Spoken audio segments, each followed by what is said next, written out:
Craving Brain: How to Create New Habits. One day in the early 90s, a prominent American executive named Claude C. Hopkins was approached by an old friend with a new business idea. The friend had discovered an amazing product, he explained, for the concoction he called Pepsodent. There were some dicey investors involved. One of them had a string of bursts and land deals, another, it was rumored, was connected to the mob. But this venture, the friend promised, was going to be huge. If, that is, Hopkins would consent to help design a national promotional campaign. Hopkins at the time was at the top of booming industry that had hardly existed a few decades earlier, advertising. Hopkins was the man who had convinced Americans to buy Sleets beer by boasting that the company cleaned their bottles with live stream, while neglecting to mention that every other company used the exact same method. He had seduced millions of women into purchasing palm olive soap by proclaiming that Cleopatra had washed with it. Despite the sputtering protest of outraged historians, he had made puffed wheat famous by saying that it was short form guns until the grains puffed to 8 times normal size. He had turned dozens of previously unknown products, Quaker Oats, Goodyear tires, the Beisel carpet sweeper, Van Camp's pork and beans into household names. And in the process, he had made himself so rich that his best selling autobiography, My Life in Advertising, devoted long passage to the difficulties of spending so much money.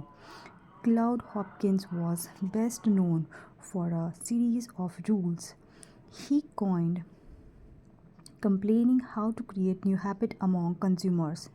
This rule would transform industry and eventually become conventional wisdom among marketers, educational reformers, public health professionals, politicians, and CEOs. Even today, Hopkins' rule influences everything from how we buy cleaning supplies to the tools governments use for eradicating disease. They are fundamental to creating any new routine.